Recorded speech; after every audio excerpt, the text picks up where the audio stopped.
We will hear an address by His Excellency Ferdinand Marcos, President of the Republic of the Philippines, and I request protocol to escort His Excellency.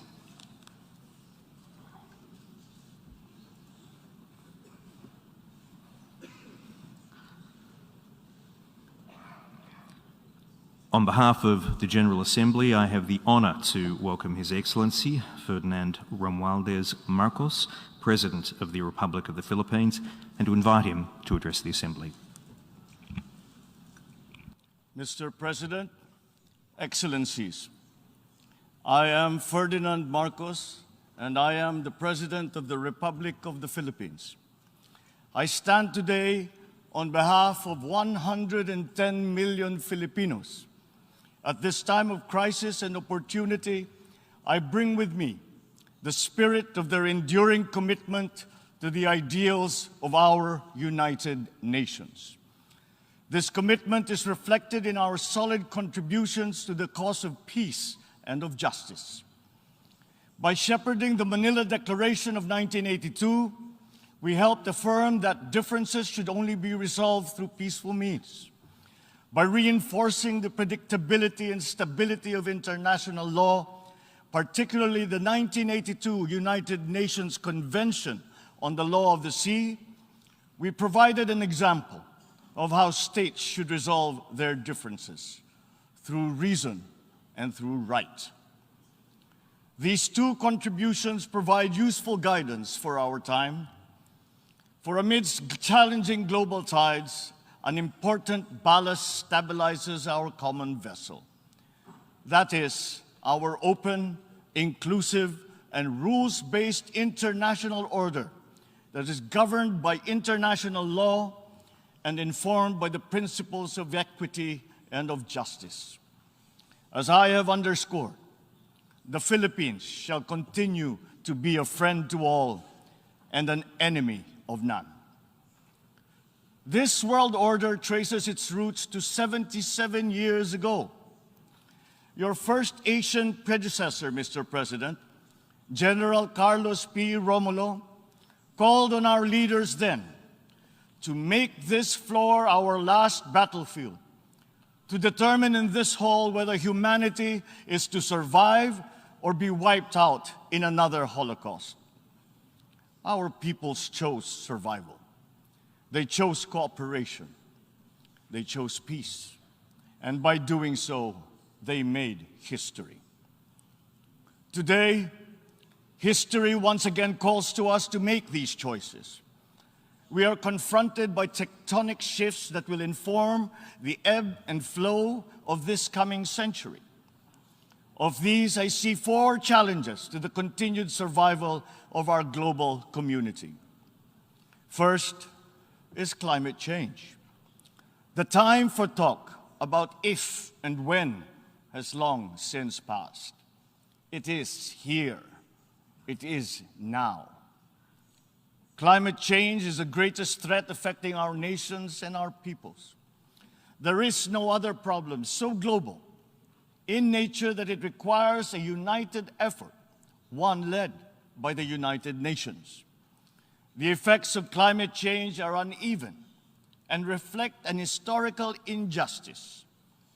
Those who are least responsible suffer the most. The Philippines, for example, is a net carbon sink. We absorb more carbon dioxide than we emit. And yet, we are the fourth most vulnerable country to the effects of climate change. This injustice must be corrected, and those who need to do more must act now. We accept our share of responsibility and will continue to do our part to avert this collective disaster. We call on the industrialized countries to immediately fulfill their obligations under the United Nations Framework Convention on Climate Change and the Paris Agreement, to cut their greenhouse gas emissions, provide climate financing, and technology transfer for adaptation for the most vulnerable and developing countries, to lead by example. We look forward to concrete outcomes at the Conference of Parties in Egypt later this year. When future generations look back, let them not ask why we did not take this opportunity to turn the tide. Why did we continue in our profligate ways until it was too late? This threat knows no borders, no social class, nor any geopolitical consideration. How we address it will be the true test of our time.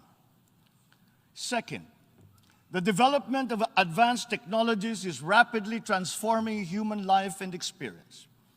We still barely understand how these transformations are unfolding and where they are leading. The imminent diffusion of these emerging technologies could solve many of our old problems, but they could also disrupt our political and social orders. Our governance structures must keep up. Third, widening geopolitical polarities and sharpening strategic competitions are transforming the international political landscape. A profound lack of trust is putting enormous strains on our multilateral system. Our very charter is being violated around the world as we speak. In Asia, our hard-won peace and stability is under threat by increasing strategic and ideological tensions. These behoove us to uphold the ideals that led to the establishment of this Parliament of Nations, and to reject any attempt to deny or redefine our common understanding of these principles. Even as we grapple with these new long-term shifts, we remain beset by an unresolved problem. Inequalities and inequities within and among countries continue to persist, and they continue to demand urgent action. Therein lies our fourth transcendent challenge. This injustice was evident during the pandemic, when the richer nations immediately received vaccines at the expense of the have-nots. We see, for example, the dangers of this lurking in the persistent digital divide and in ballooning debt burdens. As we awaken from the economic stupor caused by the pandemic, we must reinvigorate the world economy. We must use public and private resources to encourage the expansion of trade, investment, and technology transfers to accelerate development. Knowledge and intellectual gains must flow freely to allow those lagging behind to catch up. Sustainable development will be hampered to the detriment of all if existing structures in the global economy remain unreformed. Mr. President, in these past 3 decades, Filipinos have achieved significant strides on our path to sustainable development. Despite the challenges of the pandemic and the global economic upheavals, we remain on track to reach upper middle income status by next year. With steady investment in food, public health, education, and other social services, we expect to become a moderately prosperous country by 2040. I am confident that we will achieve this vision. Yet, no nation stands alone. The achievement of our national ambition requires a global environment that creates conditions that allow all nations, including ours, to thrive in peace. We need the United Nations to continue to work, and we, the Philippines, are determined to be part of that solution.